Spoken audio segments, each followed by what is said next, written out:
Positive के अंदर नईमुद्दीन अहमद आपको खुशामदीद कहता है। आज हम आपको एक ऐसी कहानी सुनाएंगे जो पिकनिक पर जाते हैं और एक अलमनाक हादसा हो जाता है।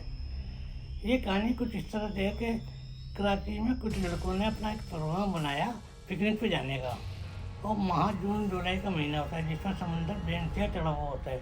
और लोग कहते चले जी आज गर्मी बहुत हो रही है, समुद्र की तरफ चलते हैं, घूम फिर कर आएंगे और मज़ा भी आएगा। लिहाजा वो लोग पिकनिक का प्रोग्राम बनाते हैं। तो अपनी हलवा पूरी वगैरह, बिरयानी वगैरह, ये सारे सामान वगैरह इकट्ठा करते हैं। 5 दोस्त होते हैं, गुलफाम होता है और 4 उसके बाकी दोस्त होते हैं। तो गुलफाम कहता है अब्बू आप भी चलिए मेरे साथ, क्योंकि ऐसा है ना हम अकेला एक बड़ा को बूढ़े को होना चाहिए साथ। कहते ठीक है बेटा चलो, मैं चलो मेरा क्या, मुझे भी ले चलो। खैर वो जो है एक प्रोग्राम बना के अपने एक सुजुकी किराए पर लेते हैं। अब ये पैराडाइज पॉइंट पर जाने के लिए समंदर पे जो है पिकनिक का प्रोग्राम बना के तैयार कर रेडी होकर निकल जाते हैं घर से, सबको खुदाफिज के। अब उन्हें ये नहीं मालूम होता है कि ये हमारी ज़िंदगी का आखिरी टाइम है, क्यों अब जो हम जा रहे हैं तो ये मौत के मुंह में जा रहे हैं। हम किसी को कुछ नहीं पता था, पल का कोई भरोसा नहीं होता है। खैर वो हफ्ते पे वो पैराडाइज पॉइंट पर पहुँच जाते हैं। जब वो पैराडाइज पॉइंट पर पहुँच जाते हैं तो समंदर खूब चढ़ा हुआ होता है। तो समंदर की लहरें जो हैं बहुत जोश में होती हैं। जून जुलाई का महीना होता है, ज्वार भाटा आया हुआ होता है समंदर में। और हालांकि उसमें नहाना नहीं चाहिए, किनारे पे भी बैठा हो ना तो उसको भी लहर जो है ना गहरे समंदर में खींच के ले जाती है। खैर ये तीनों दोस्त जो होते हैं, अब सुबह नाश्ता वाश्ता करते हैं, लोफरी खाते हैं वहाँ पे। और खूब मतलब खाने के बाद अब कहते चलो भाई अब चलते हैं, थोड़ा समंदर के किनारे पे होकर आते हैं। उनके अब्बू मना करते हैं देखो बेटा आगे मत जाना, आगे पानी बहुत तेज़ है और प्रेशर बहुत है पानी का।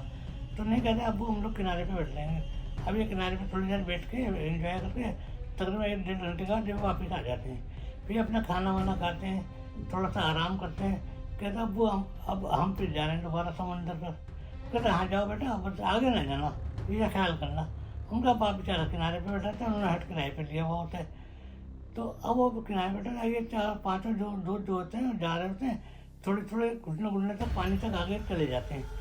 लेकिन वहाँ पर एक ऐसी लहर आती है बहुत ही खौफनाक किस्म की, कौन 5 को 6 को भाग कर ले जाती है, एक झटके के अंदर समंदर में ले जाती है गहरे।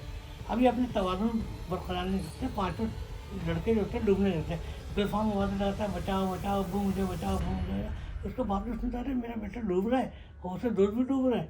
तो वो कुछ नहीं जाता, थोड़ा बहुत तैराकी का जानता था, वो भी बेचारा बूढ़ा आदमी था। खैर वो जैसे तैसे समंदर में छलांग लगा दी। अब जब समंदर में छलांग लगाना रुक गया तो वो भी अपना तवाज़ुन कायम नहीं रख सका और वो भी डूबने लगा। थोड़ी देर बाद पता चला 6 के 6 पूरा डूब गए, यानी उनकी डेथ हो गई समंदर के अंदर, मर गए बेचारे। अब तो बड़ा भाई साइड पे उधम मच गया, ये हो गया, लोग कहने यार 6 आदमी डूब गए 6 आदमी डूब गए। अब गोताखोर आ रहा है, उन्होंने बता कहाँ किधर देखे ना इधर कहीं हैं देखें आप। गोताखोर समंदर में जाते छलांग जाते हैं तो वहाँ से लाशें निकाल लेते हैं, 6 की लाशें निकाल लेते हैं। लाने के बाद फिर पुलिस आ जाती है, फिर तहकीकात होती है, सब तहकीकात वगैरह करते हैं। उनको करने के बाद फिर उनकी मैयत जो है उनके जो है घर पे रवाना कर दी जाती है एम्बुलेंस के ज़रिए। यदि एम्बुलेंस होती है उसके ज़रिए उसको वहाँ पे रवाना कर दिया जाता है उनके घरों पे मैयत है। अब जब घर वालों को ये पता चलता है ये हमारे पूरे मोहल्ले के बच्चे ये सब डूब के मर गए, वहाँ पूरे मोहल्ले में हजूम लग जाता है, सब लोग आते हैं। कहते हैं अल्लाह ताला बस सबको हिफ्ज़ मान में रखे और खैर खैरियत से रखे, क्योंकि ये बड़ी ख़तरनाक चीज़ होती है।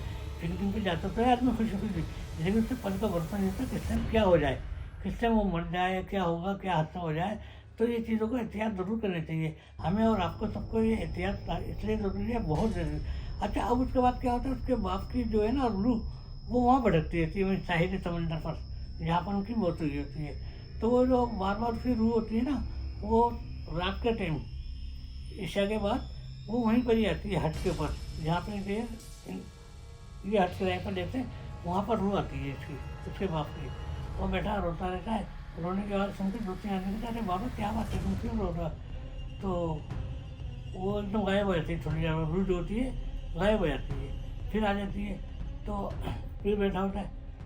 अब ये दूसरे दिन जो है ईशा के टाइम पर ये बैठा होता है, तो 2 मियाँ बीवी पिकनिक में खाना वाना बच जाता है, आते हैं घर जा रहे होते हैं लोग वापस। कहते लो बाबा हमारे खाना बच गया, ये बर्तन है और ये आप खा ले। बाबा उनसे वो बर्तन लेता है और वो अंदर चले जाता है पीछे वाले दरवाजे से। तो वो इंतजार करते थे, आते नहीं है, बहुत देर तक काफ़ी देर हो जाती है, बर्तन वापस नहीं आता। तो वो चौकीदार एकदम हटे से घूमता, कहता भाई आप लोग क्यों खड़े हैं, क्या बात है? कि नहीं, यहाँ पे हमने बाबा को खाना दिया था, वो खाना लेके अभी गए हैं, और हमारे बर्तन वापस नहीं आए। अरे कहना वो तो उनको तो मरे हुए कस्सा हो गया। वो अपने बेटे को बचाने गए थे समंदर के अंदर, तो वो भी उस पर डूब गए थे समंदर में, तो उनकी तो डेथ हुए काफ़ी अर्सा हो गया है। तो वो ये तो भूल जाए अब क्या कर सकते हैं। वो फिर वो दोनों में भी चले जाते हैं, कहते छोड़ो बर्तनों से घर चले जाते हैं। वो इस तरह से उसकी रूह चलती।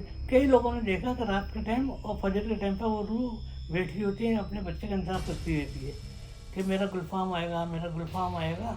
इस तरह से आवाज़ें आती रहती हैं अजीब और करीब किस्म की। इस तरह कहानी जो है हमारी अख्तिताम को बहुत ही, अल्लाह ताला सबको हिफ्ज़-ओ-अमान में रखे और सबको खैर खैरियत से रखे, यही हमारी दुआ है। आप लोग भी हमारे हक में दुआ करें। नईमुद्दीन अहमद यूट्यूब में आपसे इजाज़त चाहते हैं। अल्लाह हाफिज़।